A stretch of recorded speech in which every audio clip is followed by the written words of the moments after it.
1990 के आखिर में एक ऐसा तूफान बरपा हुआ जिसने दुनिया भर के अमीर लोगों और इन्वेस्टर्स को रातों रात सड़क पर ला खड़ा किया। लोगों ने सिर्फ पैसा ही नहीं, बल्कि अपने घर, जॉब्स, इज्जत और अपना फ्यूचर भी खो दिया था। यह कहानी है उस वक्त की जब डॉट कॉम लफ्ज एक जादू की तरह काम कर रहा था। पहले इसी वर्ड ने लोगों को रातों रात करोड़पति बनाया और फिर यही लफ्ज उनकी बर्बादी बन बैठा। ये कहानी टेक्नोलॉजी के उस तूफान की है जिसे दुनिया आज डॉट बबल के नाम से जानती है। पर अगर आप थोड़ा गौर करेंगे तो ऐसा ही टेक्नोलॉजी का एक तूफान अभी 2025 में भी बनता हुआ दिखाई देगा। नाजरीन, हर बड़े रेवोल्यूशन की शुरुआत एक छोटी सी चिंगारी से होती है।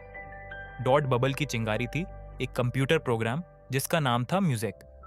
साल 1993 में जब इंटरनेट एक बेरंग जगह थी, सिर्फ टेक्स्ट बेस्ड ब्राउजर्स हुआ करते थे, मोज़ेक ने दुनिया को एक जादू कर दिखाया। यह पहला वेब ब्राउजर था जिसने टेक्स्ट के साथ साथ पिक्चर्स भी दिखाना शुरू की। यह इंटरनेट की शुरुआती दौर की सबसे पहली चिंगारी थी। इसके बाद इंटरनेट जैसे जिंदा सा हो गया। बेरंग पेजेस आहिस्ता आहिस्ता रंगीन होने लगे। इस जादू के पीछे मार्क एंडरसन नामी एक नौजवान प्रोग्रामर था। उसे और उसकी टीम को अंदाजा हो गया था कि वह कोई बहुत बड़ा काम कर चुके हैं। उन्होंने अपनी कंपनी बनाई और उसका नाम नेटस्केप रख दिया। अगस्त 1995 में नेटस्केप ने वो किया जिसने वॉल स्ट्रीट और पूरी दुनिया की स्टॉक मार्केट को हिलाकर रख दिया। उन्होंने अपनी कंपनी के शेयर्स पब्लिक को बेचने का इरादा किया, जिसे आईपीओ यानी इनिशियल पब्लिक ऑफरिंग्स कहते हैं। शुरुआत में उन्होंने अपनी कंपनी का एक शेयर $28 में बेचा, लेकिन मार्केट खुलते ही नेटस्केप का वही शेयर हैरत अंगेज तौर पर $75 का हुआ और $58 पे आकर क्लोज हो गया। एक ऐसी कंपनी जो ठीक से प्रॉफिट भी नहीं कमा रही थी, सिर्फ एक ब्राउजर ने उसे रातों रात $290 करोड़ का मालिक बना दिया। पर यह कामयाबी अकेले नेटस्केप की नहीं थी। जिन लोगों ने आईपीओ में $28 का शेयर खरीदा था, उनकी इन्वेस्टमेंट भी एक ही दिन में डबल हो गई। दुनिया भर के इन्वेस्टर्स के लिए यह एक इशारा था कि अगर किसी कंपनी के नाम के आखिर में डॉट लगा हो तो उसकी वैल्यूएशन आसमान को छू सकती है, फिर बेशक वो कंपनी अभी प्रॉफिट भी नहीं कमा रही हो। इस इशारे ने एक नई सोच को जन्म दिया कि profit is optional, growth is king. यानी कंपनी प्रॉफिट बनाए या ना बनाए, पर उसके शेयर की प्राइस बढ़नी चाहिए।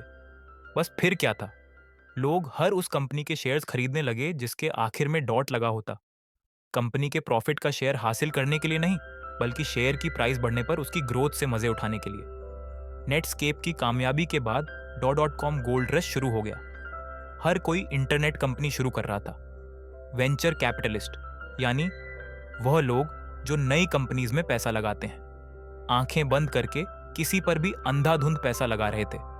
किसी ने पेट्स के खिलौने और एक्सेसरीज बेचने की कंपनी बनाई और उसे pets.com का नाम दिया, तो किसी ने फैशन स्टोर खोल के उसे bu.com का नाम दिया। इसी तरह ety.com और ऑनलाइन ग्रोसरी ऑन ऑर्डर करने के लिए wwwan.com नाम की कंपनी खुली।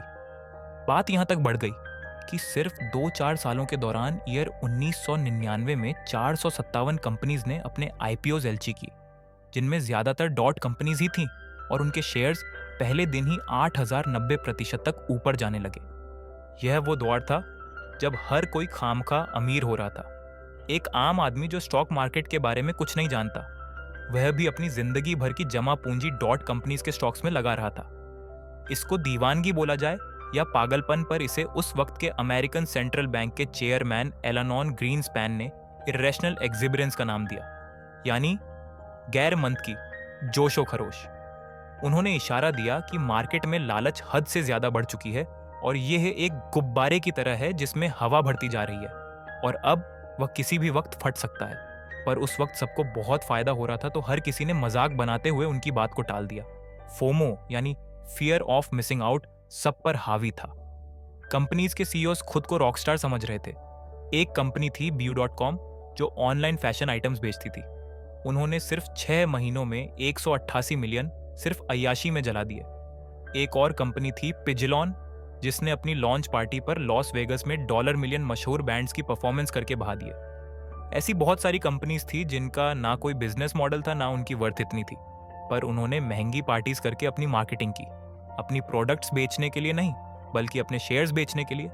ये सब कंपनीज सिर्फ उस वक्त तक जिंदा थी जब तक नए इन्वेस्टर्स आ रहे थे। मिसाल के तौर पर जून 1999 में सैन फ्रांसिस्को बे एरिया के बीचों बीच एक ऑनलाइन ग्रोसरी सर्विस कंपनी ने अपना पहला डिलीवरी सेंटर खोला। वेबन नामी ये कंपनी भी डॉट बबल का ही हिस्सा थी और शुरुआती दिनों में बहुत फेमस भी हुई। उन्होंने आईपीओ में अपने $32 करोड़ शेयर्स में से $5 करोड़ शेयर्स $5 में बेच दिए। उस पैसों से डिलीवरी वैस, वेयर हाउस और कई डिलीवरी स्टोर्स खोले।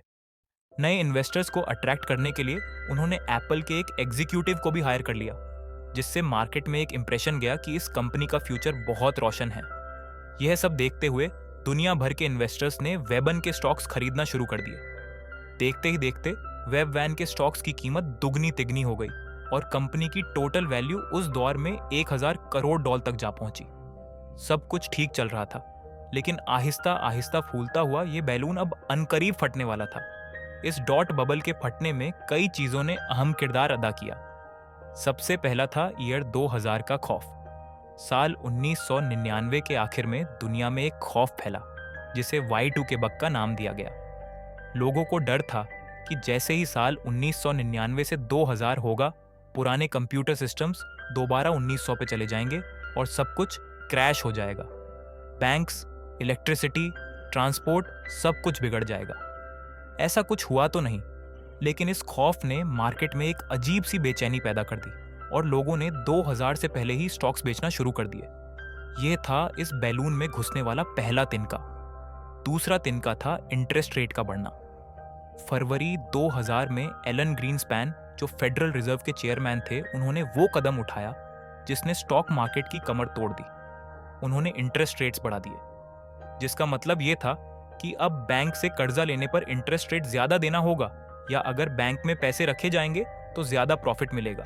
इसकी वजह से लोगों ने स्टॉक्स में से पैसे निकालकर बैंक्स में रखना शुरू कर दिए, क्योंकि उस पर उनको महाना ज्यादा इंटरेस्ट मिलेगा। डॉट कंपनीज, जो जिंदा ही नए इन्वेस्टर्स पर थी, अब उनके पुराने इन्वेस्टर्स भी आहिस्ता आहिस्ता भागने लगे। और फिर ताबूत में आखिरी कील ठोका जापान ने। उस वक्त जापान को टेक्नोलॉजी की दुनिया का किंग समझा जाता था और मार्च 200 में जापान ने ऐलान किया कि उनकी इकोनॉमी डाउनफॉल का शिकार हो गई है। इससे मार्केट में यह इंप्रेशन गया कि अगर जापान के हाथ पांव भी ठंडे हो चुके हैं तो फिर हमारा क्या बनेगा। बस ये खबर आने की देर थी कि लोगों ने धड़ाधड़ रिस्क स्टॉक्स बेचना शुरू कर दिए। और उस वक्त सबसे ज्यादा रिस्की स्टॉक्स कौन से थे? बिल्कुल सही, डॉट स्टॉक्स। अब बैलून में 3 तिके घुस चुके थे। एनएसडीसी स्टॉक एक्सचेंज पर ज्यादातर टेक कंपनीज बुरी तरह क्रैश होने लगी और फिर ये एक डोमिनो इफेक्ट या फिर चेन रिएक्शन की शक्ल इख्तियार कर गया। मार्च 2000 में जो इंडेक्स 5000 पॉइंट से ऊपर था, अगले 2 सालों में 80% तक गिरकर सिर्फ 1000 पॉइंट्स पर आ गया। इसका मतलब था कि अगर आपने $1,00,000 लगाए थे तो अब उनकी कीमत सिर्फ $1,00,000 रह गई थी। इस पूरे तूफान में 1.75 ट्रिलियन डॉलर, जो करीब 00 करोड़ रुपए बनते हैं, बाप बनकर मार्केट से उड़ गए। वो कंपनीज जो कल तक अरबों डॉलर्स की थी, उनकी कीमत कचरे के बराबर हो गई। Pets.com, WBBanner.com, ETY और BU.com जैसी हजारों कंपनीज को बंद होना पड़ा। इसके साथ साथ लाखों लोगों की नौकरियां चली गई जो कल तक खुद को जीनियस समझ रहे थे, वह अब मुंह छुपाकर फिरने पर मजबूर हो गए। .com का ख्वाब एक खौफनाक सपने में बदल चुका था, लेकिन इस राख के ढेर से कुछ ऐसी कंपनीज भी निकली जो ना सिर्फ जिंदा बची बल्कि आगे चलकर दुनिया पर राज करने वाली थी। यह कंपनीज थी अमेजॉन, गूगल, ईबी और एप्पल, क्योंकि इनके पास वो चीज थी जो ज्यादातर डॉट कंपनीज के पास नहीं थी। जी हाँ, एक सॉलिड बिजनेस मॉडल। एक्सपर्ट्स का कहना है कि सिर्फ डॉट कंपनीज को इल्जाम देना आसान है। असल जिम्मेदार वो कैपिटल मार्केट्स, वो इन्वेस्टमेंट बैंक्स और वो वेंचर कैपिटलिस्ट थे जिन्होंने अपनी लालच में इस आग को हवा दी।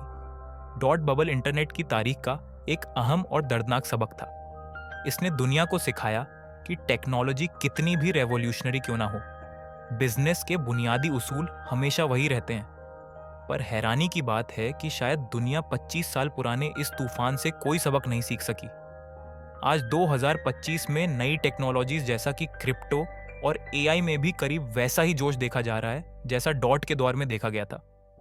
आज हर छोटी बड़ी कंपनी अपने आगे एआई और ब्लॉकचेन के वर्ड्स को लगाकर ढेर सारी इन्वेस्टमेंट इकट्ठी कर रही है। इसकी जीती जाती एग्जाम्पल है बिल्डर।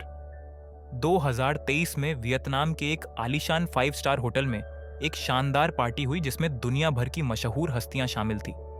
मौका था एक नई टेक्नोलॉजी को शुरू करने का, जिसने दावा किया कि वह एआई की मदद से बिना किसी कोडिंग के एप्स बना देगी। इस कंपनी का नाम था बिल्डर। इस ख्वाब को सुनकर बड़े बड़े इन्वेस्टर्स, जिनमें माइक्रोसॉफ्ट और सॉफ्ट बैंक जैसे नाम शामिल थे, ने एक ही दिन में 250 मिलियन की फंडिंग दे दी।